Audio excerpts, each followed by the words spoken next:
सुश्रुत सूत्र स्थान chapter number 6 ऋतुचर्या। चरक ने भी अपने सूत्र स्थान के चैप्टर नंबर 6 में ही ऋतुचर्या का वर्णन किया है। श्लोक नंबर 3 कालो ही नाम भगवान स्वयंभुर न आदि मध्य निधनो अत्र। ये पूछा जाता है ये लाइन कि काल के रेफरेंस में कौन से आचार्य ने बोली है और कौन से चैप्टर में बोली गई है। तो काल के लिए बोली गई है कि वह ऐश्वर्यशाली और स्वयंभू अर्थात न आदि मध्य निधनो अत्र, किसी से उत्पन्न नहीं है तथा आदि मध्य और अंत से रहित है।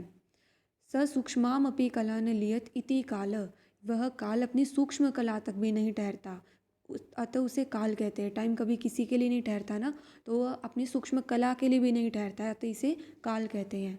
श्लोक नंबर 4 में आते हैं तस्य संवत्सर आत्मनो भगवान आदित्यो गति विशेषेण, यानी कि संवत्सर रूपी उस काल का भगवान सूर्य आदित्यो सूर्य अपनी गति विशेष से डिवाइड कर देते हैं। किस में डिवाइड करते हैं?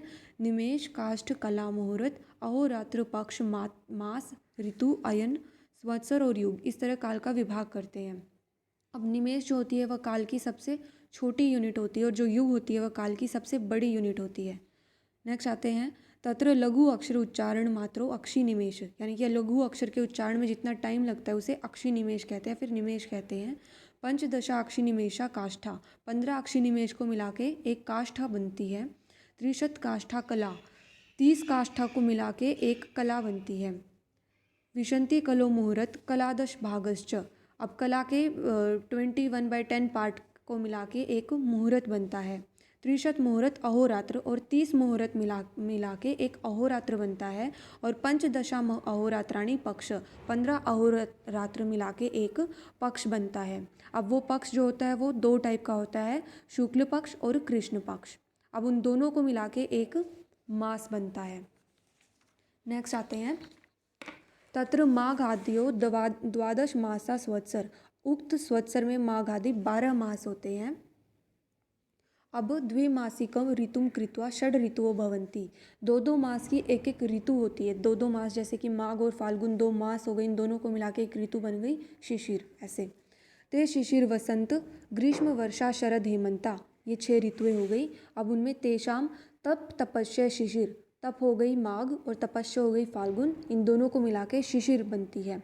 मधु माधव वसंत, इन दोनों को मिला के वसंत बनती है। मधु हो गई चैत्र, माधव हो गई वैशाख, इन दोनों को मिला के वसंत ऋतु बनती है। शुचि शुक्र ग्रीष्म, इन दोनों को शुचि हो गई ज्येष्ठ और शुक्र हो गई आषाढ़, इन दोनों को मिला के ग्रीष्म ऋतु बनती है। नभ नभस्य वर्षा, नभ होगी श्रावण और नभस्य हो गई भाद्रपद, तो इन दोनों को मिला के वर्षा ऋतु बनती है। ईश ऊर्ज शरद, ईश हो गई अश्विन और ऊर्ज हो गई कार्तिक, इन दोनों को मिला के शरद ऋतु बनती है। सहस्य हेमंत, स हो गई मार्गशीर्ष या फिर मार्गशीर्ष को अगहन भी कह सकते हैं। सहस्य हो गई पोष, इन दोनों को मिला के हेमंत ऋतु बनती है। नेक्स्ट आते हैं श्लोक नंबर 7 में शीत उष्ण और वर्षा लक्षणों वाली इन ऋतुओं के चंद्र और सूर्य के काल विभाग करने के गुण से दक्षिण और उत्तर ऐसे 2 अयन होते हैं। उनमें वर्षा शरद हेमंता तेषु भगवान आप्यते सोमा, अब वर्षा शरद और हेमंत होती है, दक्षिणायन होती है और इसमें भगवान आप्यायते होता है बलशाली। सोम यानी चंद्रमा, इनमें चंद्रमा क्रमशः आप्यायित यानी बलशाली होते हैं। तथा अम्ल लवण और मधुर रस बलवान होते हैं। अम्ल हो गया वर्षा ऋतु में, शरद में लवण और हेमंत में मधुर रस बलवान होते हैं। सर्व प्राणियों का बल उत्तरोत्तर बढ़ता रहता है, उत्तरोत्तर बढ़ता है मतलब सबसे कम बल हो गया इसमें वर्षा ऋतु में और सबसे ज़्यादा बल हो गया हेमंत ऋतु में। नेक्स्ट आते हैं शिशिर वसंत और ग्रीष्म के समय उत्तरायण होती है। उत्तरश्च शिशिर वसंत ग्रीष्मा तेषु तेषु भगवान आप्यायते अर्क, अर्क होते सूर्य, मतलब भगवान सूर्य इसमें बलशाली होते हैं। इन ऋतुओं में बलशाली तिक्त कषाय और कटु रस बलवान होता है। तिक्त हो गया शिशिर में, वसंत में हो गया कषाय और कटु हो गया ग्रीष्म ऋतु में बलशाली।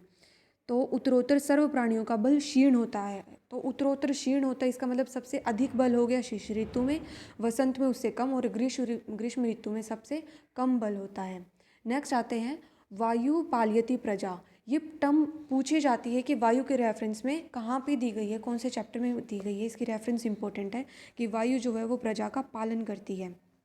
नेक्स्ट आते हैं श्लोक नंबर 9 में इन दक्षिणायन तथा उत्तरायण अथ खल्वयने द्वे युगपत् संवत्सरो भवति, संवत्सर होता है साल, दक्षिणायन और उत्तरायण दोनों अयनों को मिलाकर एक वर्ष होता है। ते तु पंच युगम इति संज्ञा लभन्ते, अब वे 5 वर्ष मिलकर एक युग कहलाते हैं। स एष निमेषादिर युग पर्यंत काल चक्रवत परिवर्तमान काल चक्रम उच्यत एक। अब ये जो निमेष से लेकर सबसे छोटी यूनिट से लेकर सबसे बड़ी यूनिट जो काल युग है वहाँ तक चक्र के समान परिवर्तन होने के कारण इसे काल चक्र कहते हैं। नेक्स्ट आते हैं, यहाँ तो दोषों के संचय प्रकोप और प्रशमन निमित्त से, यानी कि दोष उपचय प्रकोप प्रशमन निमित्त से वर्षा शरद हेमंत वसंत ग्रीष्म और प्रावृट ये 6 ऋतुएं होती है। अब यहाँ पे शिशिर ऋतु नहीं बोली गई है, प्रावृट ऋतु बोली गई है। तो यानी कि दोषों के उपचय प्रकोप संचय प्रकोप और प्रशमन निमित्त से कौन सी 6 ऋतुएं होती है? इसमें शिशिर नहीं होती, इसमें प्रावृट ऋतु होती है। नेक्स्ट आते हैं, हम ये दो उसको ऐसे याद कर सकते हैं जो उत्तरायण और दक्षिणायन है। उत्तरायण में आती है शिव ग्रीव स है, शिव ग्रीव स, इसके 2 बार 3 बार रिपीट करेंगे और 2 बार लिख के देखेंगे तो याद हो जाता है ये। तो शिव ग्रीव शिशिर वसंत ग्रीष्म वर्षा शरद हेमंत। इसमें रस हो गया इसमें टीके का आलम, यानी कि टी हो गया तिक्त कषाय कटु, आलम अम्ल लवण मधुर। इसको ऐसे याद करना है, का में इसमें कटु आएगा तो शिव ग्रीव स है टीके का आलम, ऐसे याद कर सकते हैं। नेक्स्ट आते हैं,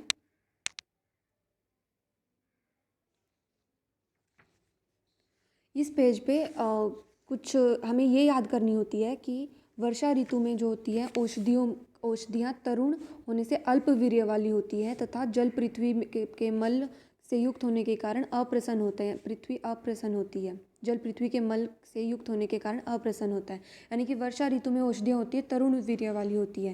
नेक्स्ट आते हैं हेमंत ऋतु में समय के परिणाम से परिणत वीर्य और बलवान हो जाती है, यानी कि हेमंत ऋतु में जो औषधियाँ होती है वो बलवान होती है।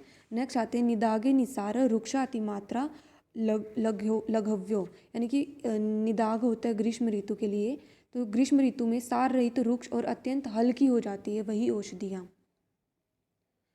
इसमें इससे ज़्यादा और कुछ याद करने का नहीं होता, इससे ज़्यादा नहीं पूछा जाता है। इसको हम यहाँ से याद कर सकते हैं, जैसे ग्रीष्म ऋतु में जो औषधियाँ होती है वो निसार लघु और रुक्ष होती है, वर्षा ऋतु में तरुण और अल्प वीर्य वाली होती है, शरद में मध्यम वीर्य और हेमंत में परिणत वीर्य यानी श्रेष्ठ औषधियाँ होती है। नेक्स्ट आते हैं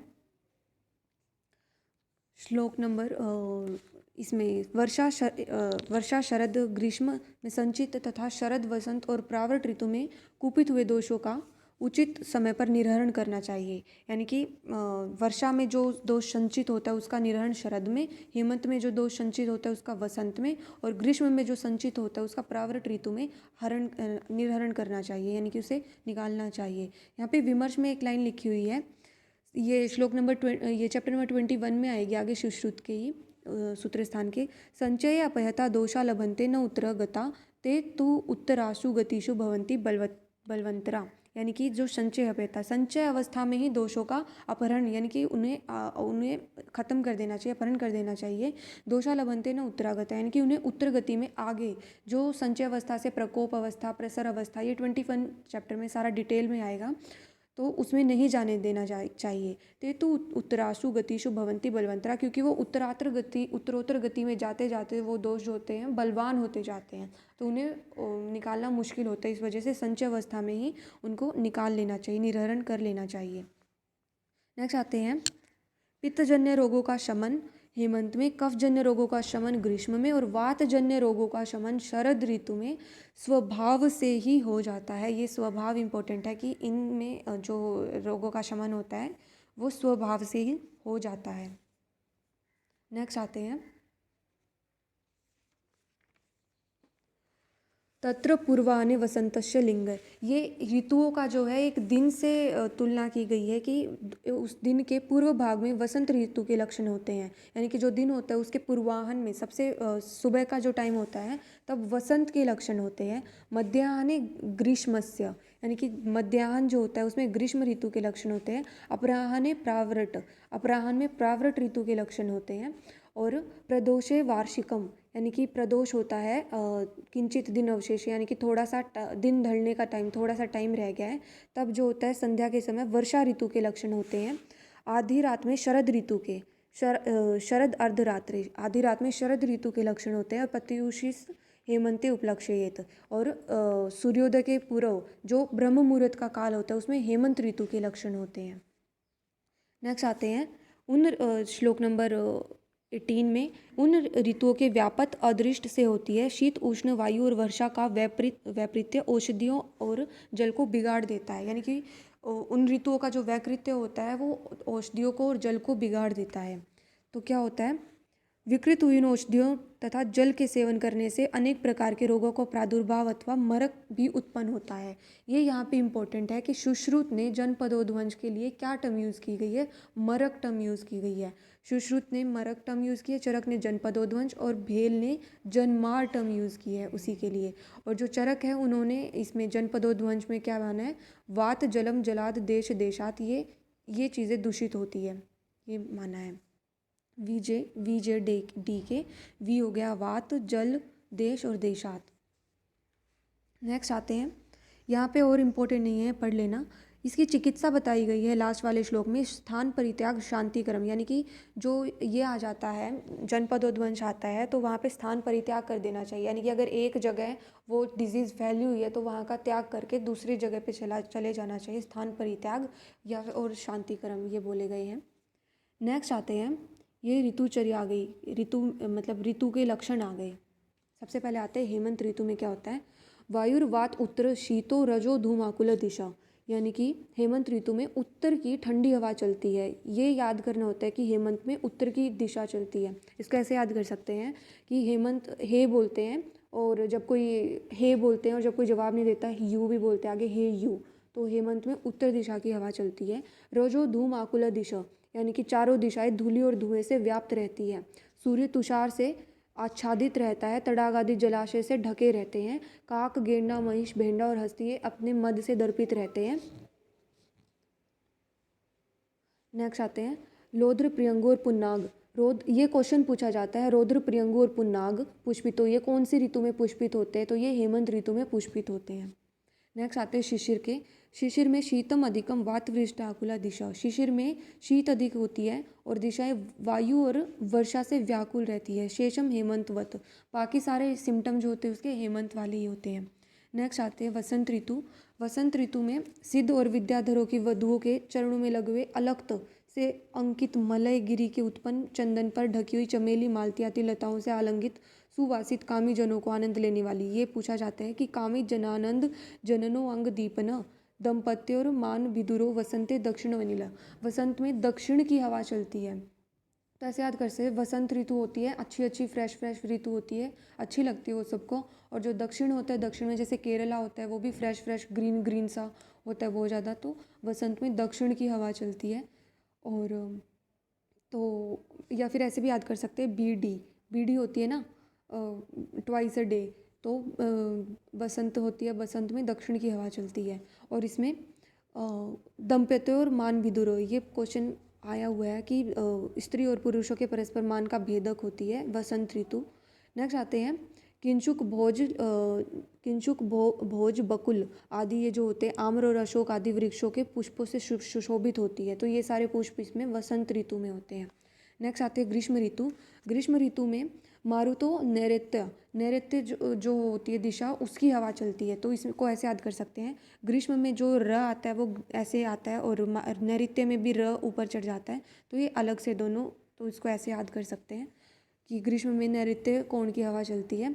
और दिशा प्रज्वलित ईव, तो इसको हम पहचान सकते हैं, प्रज्वलित की जलती है, दिशाएं सारी होती है वो जलती हुई दिखती है ग्रीष्म ऋतु में। और इसमें सारे के सारे सिम्टम जो है उससे हम पहचान जाएंगे कि ग्रीष्म ऋतु के ही हैं। चारों दिशाएं प्रज्वलित सी प्रतीत होती है और अल्प प्रवाह के कारण नदियाँ पतली हो जाती है, सूख जाती है, सारे लक्षण ग्रीष्म ऋतु के होते हैं। नेक्स्ट आती है प्रावृट। प्रावृट में आकाशमंडल पश्चिम दिशा की पश्चिम अनिल कर्षित है। प्रावृट पी से प्रावृट, प से पश्चिम दिशा की हवा चलती है।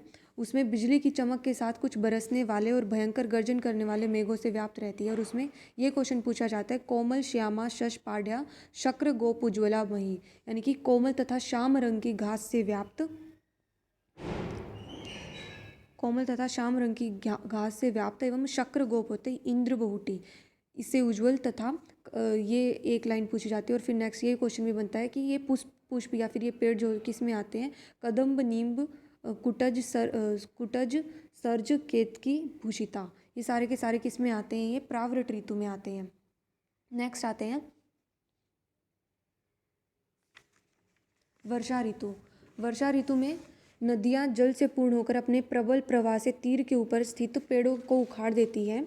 इसमें ये पूछा जाता है कि बहुशस्यो शोभिता, यानी कि अनेक प्रकार के धान्यों से सुशोभित रहती है। और फिर नेक्स्ट आते हैं शरद ऋतु। शरद ऋतु बभ्रूषण शरद अर्क श्वेत आभरण विमलम नभ, यानी कि शरद ऋतु में सूर्य पिंगल वर्ण का तथा उष्ण रहता है और ये हंसा संघटित है, यानी कि हंसों के इधर उधर चलने के कारण कंधों से घटित कमलों के सरोवर शोभायमान रहते हैं। हंसा संघटित ये किस में आती है? शरद ऋतु में आती है। फिर पंक शुष्क द्रुमा किरणा, यानी कि निम्नो उन्नत समशेषु भू, तथा नीचे ऊंचे और समान स्थानों में पृथ्वी कीचड़ युक्त शुष्क और ध्रुम होते वल्मिक से व्याप्त रहती है।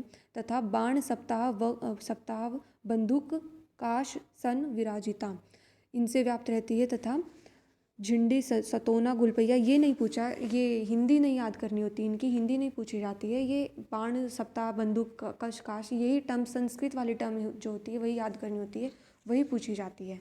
फिर नेक्स्ट आते हैं, ये रेफरेंस होती है हरेद वसंते श्लेष्माणम पीतम शरदि निर्हरेत वर्षासु शमीयद वायु प्राग विकार समुच्छ्रयात। ये इंपॉर्टेंट रेफरेंस है, पूछी जाती है कि रोग उत्पन्न होने से के पूर्व वसंत ऋतु में वमनादि विधि, कफ का हरण, शरद ऋतु में विरेचन द्वारा पित्त का हरण और वर्षा ऋतु में स्नेहपान और बस्ती आदि उपायों के द्वारा वात का संशमन करना चाहिए। ये कॉमन सी सिंपल सी बात होती है, सबको पता होती है, लेकिन ये श्लोक दे के पूछ लिया जाता है कि कौन से आचार्य ने और कौन से चैप्टर में बोली ये लाइन, तो ये इंपॉर्टेंट है ये लाइन। Thank you.